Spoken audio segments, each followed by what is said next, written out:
Karapuzha police സ്റ്റേഷനിലുള്ളത്. പരാതി കൊടുക്കാൻ വന്നതാണ്.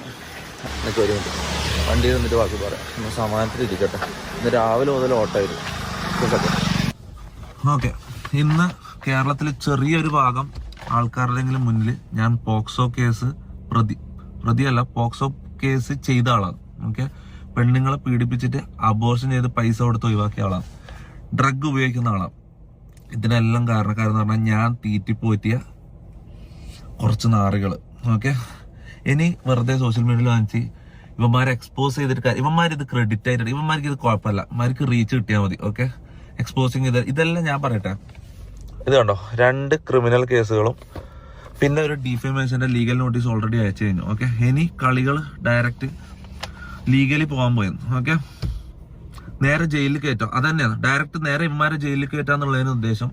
കാരണം എക്സ്പോസിങ് ഒന്നും ഇവർക്ക് ഇതൊക്കെ റീച്ചാ, ഇതെല്ലാം നെഗറ്റീവ് റീച്ചൊക്കെ നെഗറ്റീവ് റീച്ച് മുന്നോട്ട് പോവാ. ഇതാണ് ഇവരെ മൈൻഡ്. ഓക്കെ, അപ്പൊ ഞാൻ പറഞ്ഞിരുന്ന വെച്ചാൽ പോക്സോ കേസ്, അബോർഷൻ കേസാണെന്ന് എനിക്കറിയില്ല. പക്ഷെ സ്റ്റിൽ സമൂഹത്തില് ഒരാളെ നാറ്റിക്കണമെങ്കിൽ ഫസ്റ്റ് മൈൻഡിൽ വരുന്ന എന്തൊക്കെ കാര്യങ്ങളുണ്ടോ അതൊക്കെ ഇവരെനിക്കെതിരെ പറഞ്ഞിട്ടുണ്ട്.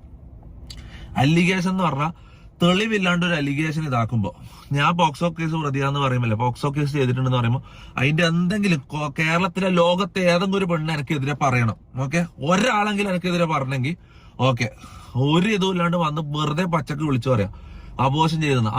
ഒരാളെങ്കിലും അത് പറഞ്ഞു കഴിഞ്ഞാൽ ഞാൻ പ്രണയിച്ച്, അതായത് റിലേഷൻഷിപ്പില് പ്രണയം നടിച്ച് പീഡിപ്പിച്ചിട്ട് അബോർഷൻ ചെയ്ത് പൈസ കൊടുത്ത് ഒഴിവാക്കിയത് ഒരാളെങ്കിലും ഇത് വന്നിട്ട് പറഞ്ഞു കഴിഞ്ഞാൽ ഓക്കെ. പിന്നെ ഡ്രഗ്സിന്റെ കാര്യം, എന്റെ വീട്ടില് ഞാനില്ലാത്തപ്പം ഡ്രഗ്സ് കയറ്റിയിട്ട് എന്റെ അലമാരയിൽ ഡ്രഗ്സ് എടുക്കുന്നതായിട്ട് വീഡിയോ എടുത്തു വെച്ചേക്കാം. ഇത് എത്ര മാസം മുമ്പ് എടുത്തു വെച്ച വീഡിയോ. ഇവര് വന്ന മുതലുള്ള പ്ലാൻ, ഞാൻ വിചാരിച്ചു 3 മാസം മുമ്പാണ് ഇവർ എന്നെ കൊടുക്കാനുള്ള പ്ലാൻ തുടങ്ങി. ഇത് ഇവര് ജാസിന്റെ വായിൽ തന്നെ ഇന്നലെ അറിയാണ്ട് വന്നിട്ട് 1 മാസം കഴിഞ്ഞപ്പോ തുടങ്ങിയ പ്ലാനിങ് ആണ്. അപ്പൊ ഇവരേൽ എന്തെല്ലാം ഉണ്ടാവും, എന്തെല്ലാം ഇങ്ങനെ എടുത്തു വെച്ചിട്ടുണ്ടാവും. വീട്ടിൽ ഉള്ള സമയത്ത് തന്നെ എന്തൊക്കെ ഇനി നാളെ ഒരു മനുഷ്യ പറയാം വീട്ടിന്റെ താഴെ ഞാരെയും കൊന്നിട്ട് കുഴിച്ചിട്ടിട്ടുണ്ടെന്ന് പറയും. ഓക്കെ, അപ്പൊ ഇവർ ഓരോന്ന് പറയുമ്പോൾ പിറ്റേ ദിവസം ഞാൻ വന്നിട്ട് അത് തെളിച്ചിട്ട് കാര്യമില്ല. ഞാൻ ഡയറക്റ്റ് നിയമപരമായിട്ട് പോയെന്ന്. ഓക്കെ, ഇതെന്ന് വെച്ചാൽ ഒരു കേസ് എന്ന് പറഞ്ഞാൽ ഒരു കേസ് സെപ്പറേറ്റ് ഞാൻ ഡ്രഗ്സിന് തന്നെ വേറെ തന്നെ കേസ് കൊടുത്തിട്ടുണ്ട്.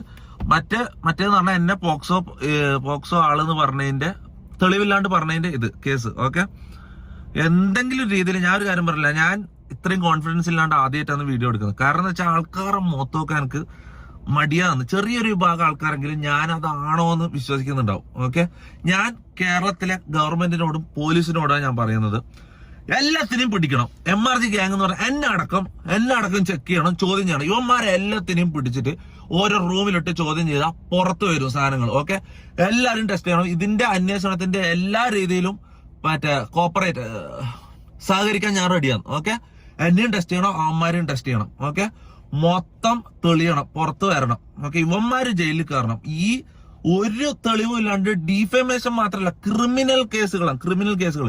ആ അലമാരയിൽ നിന്ന് ഒരു ഡ്രഗ് എടുക്കുന്ന വീഡിയോ എടുത്ത് ഇത് തൊപ്പി വെച്ചാന്ന് പറഞ്ഞതിന് എങ്ങനെ അത് എന്റേതാവും? ഇങ്ങനെയാണ് ഒരു ഡ്രഗ് എവിഡൻസ് ഉണ്ടാക്കല്.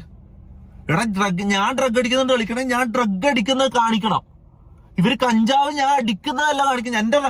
എന്റെ അലമാരയിൽ നിന്ന് കഞ്ചാവ് എടുക്കുന്ന കാണിച്ചാൽ ഞാൻ അങ്ങനെ കഞ്ചാവ് അടിയാനാവും. ഇതേപോലെ തന്നെ പോക്സോ ഏതോ പെണ്ണുങ്ങളെ ഞാൻ പീഡിപ്പിച്ചെന്ന് പറഞ്ഞാൽ ഇവര് പറയുന്നത് എങ്ങനെ? ഏതെങ്കിലും ഒരു പെണ്ണ് വന്ന് പറയട്ടല്ല, ആരെങ്കിലും പരാതി കൊടുക്കട്ടെ. എന്തെങ്കിലും പരാതി ഉണ്ടോ? ആരെങ്കിലും ഇതുവരെ പരാതി പറഞ്ഞിട്ട് എന്നെ കുറിച്ച് ഒരു പെണ്ണ് കേസ് ഇത്രയും കാലമായിട്ട് ഒരു പെണ്ണ് കേസ് വന്നാ? എനിക്ക് റിലേഷൻഷിപ്പുകൾ ഉണ്ടായിട്ടുണ്ട്. ഓക്കെ, പെണ്ണുങ്ങളുമായിട്ട് ഫ്രണ്ട്ഷിപ്പുകൾ ഉണ്ടായിട്ടുണ്ട്. ആരെങ്കിലും ഞാൻ മോശമായിട്ട് പെരുമാറിയെന്ന എന്തെങ്കിലും ഡിസ്റെസ്പെക്ട് ഒരു വാക്ക് ആരെങ്കിലും ഒരു പരാതിയും കൊണ്ടുപോവാ? മോനെ, ഞാൻ ഒരു കാര്യം പറയട്ടെ, ഇത് ഞാൻ ലീഗലി കളിക്കാൻ വേണ്ടിട്ട് ഇറങ്ങുന്നത്. ഇവന്മാരെ ഞാൻ ജയിലിൽ കയറ്റെന്ന് പറഞ്ഞാൽ കയറ്റിയിരിക്കും. ഓക്കെ, പിന്നെ എന്താ പറഞ്ഞത്, ഓഡിയോ ക്ലിപ്സ് എനിക്കെതിരെ. ഈ ലോകത്ത് ഇന്നത്തെ കാലത്ത് ഒരാളെ നാറ്റിക്കാൻ വേണ്ടി ഇപ്പൊ മമ്മൂട്ടിന്റെ മോഹൻലാലിന്റെ വോയിസ് വെച്ചിട്ട് ഞാൻ ഉണ്ടാക്കി തരട്ടെ അങ്ങനത്തെ ഒരു സാധനം എന്തെല്ലാം പറഞ്ഞിട്ട് നമ്മൾ ടൈപ്പ് ചെയ്ത് കൊടുത്തു കഴിഞ്ഞാൽ ഉണ്ടാക്കി തരോടെ വെച്ച് ആ വോയിസും കൊടുത്തു കഴിഞ്ഞാൽ ആരെ വെച്ചുവാണെങ്കിൽ വോയിസുകൾ ഉണ്ടാക്കാം. മനസ്സിലാ? ഇത് വീഡിയോയിലാണെങ്കിൽ ഓക്കെ, വിശ്വസിച്ചോ. ഈ ഓഡിയോ ക്ലിപ്സ് ഇതെങ്ങനെ വിശ്വസിക്കും? ഇതെങ്ങനെ നിങ്ങൾ വിശ്വസിക്കുന്നത്? ഇത് കുറെ ആൾക്കാർ വിശ്വസിച്ചിട്ട് ഞാനത് ചെയ്തെന്ന് പറഞ്ഞ് നിൽക്കാം. ഞാൻ അത് പറഞ്ഞെന്നും പറഞ്ഞു നിൽക്കാം. ഞാൻ പറയാ എല്ലാം ഞാൻ തെളിയിക്കും, എല്ലാ എവിഡൻസും ഞാൻ പോലീസിന് കൈമാറും. അവന്മാരുടെ കയ്യിലുള്ള പോലീസിന് കൈമാറണം. ഫോറൻസിക്കില് ഇട്ട് ടെക്നിക്കലായിട്ടും എല്ലാണ്ടും മൊത്തത്തിൽ ഇതിന്റെ അന്വേഷണം നടത്തണം, പിടിക്കണം. ഓക്കെ, ഇതിന്റെ സത്യം പുറത്തു തരണം. ഓക്കെ, ഇനി സോഷ്യൽ മീഡിയയിൽ വന്നിട്ട് ഞാൻ ഒരു കാര്യം പറയട്ടെ, അത്രയും സാധനങ്ങൾ എന്റെ കയ്യിലുണ്ട്. ഓക്കെ, അത്രയും സാധനങ്ങൾ എന്റെ കയ്യിലുണ്ട്. എനിക്ക് വേണമെങ്കിൽ ഇന്നൊരു ലൈവ് ഇട്ടിട്ട് വന്നിട്ട് ഇതിന്റെ മോളുടെ അവനെ നാട്ടിക്കാം. എന്തിന്റെ ആവശ്യം? നാളെ വന്നിട്ട് അവർ പറയും അതൊന്നും അല്ലാന്ന് പറഞ്ഞിട്ട് പുതിയൊരു സാധനം ഉണ്ടാക്കിക്കൊണ്ടിരും. ഞാൻ ആരെയും കൊന്നോ അല്ലെങ്കിൽ വേറെന്താ ഈ പീഡനവും മയക്കുമരുന്നും കൊലപാതകവും കഴിഞ്ഞാൽ പിന്നെന്താ അടുത്ത എന്താ? നിങ്ങൾ ആലോചിച്ച് നോക്കുക. ആ സാധനം ഒരിക്കലും അടുത്ത് വരുന്നത് നോക്കിക്കോ. അടുത്ത എന്താ നിങ്ങൾ ആലോചിക്ക്. ആ സാധനത്തിന് അടുത്ത് ഒരു പറഞ്ഞിട്ട് വരും. ഓക്കെ, ഇത് പറഞ്ഞാൽ ലീഗലി മൂവ് ചെയ്യേണ്ട സാധനമാണ്, ജയിലിൽ കയറേണ്ട സംഭവമാണ്. അപ്പൊ അങ്ങനെ തന്നെ ഞാൻ മൂവ് ചെയ്യാൻ പോയെന്ന്. ഓക്കെ, പിന്നെ വേറൊരു കാര്യം പറയാൻ മറന്നുപോയി. ഡീഫമേഷൻ കേസ് ഞാൻ എന്തായാലും ജയിക്കും. ക്രിമിനൽ കേസും ഞാൻ ജയിക്കും. ഡീഫമേഷൻ കേസ് ജയിച്ചാൽ കിട്ടുന്ന പൈസ 10 പൈസ 9 പൈസ ഞാൻ തൊടൂല.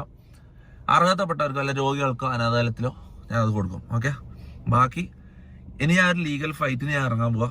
ഇത് കഴിഞ്ഞിട്ട് കാണാം. Okay, by.